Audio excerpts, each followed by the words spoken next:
నేను చిన్నవాడిని, కానీ తేలికగా భావించకండి. కనిపించను, కానీ ప్రభావం స్పష్టంగా మిగులుతుంది. నిర్లక్ష్యమే నా అతిపెద్ద శక్తి. నేను ఎక్కడికక్కడ ఉన్నాను, మంచిగా కూడా మారుతాను, చెడుగా కూడా మారుతాను. తేడాను పరిస్థితులే నిర్ణయిస్తాయి.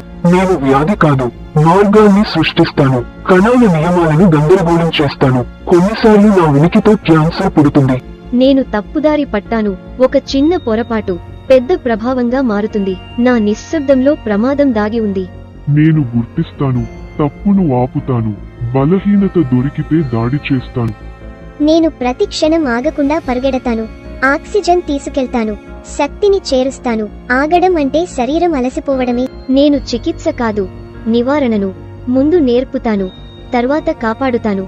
సిద్ధతే నా అసలైన శక్తి.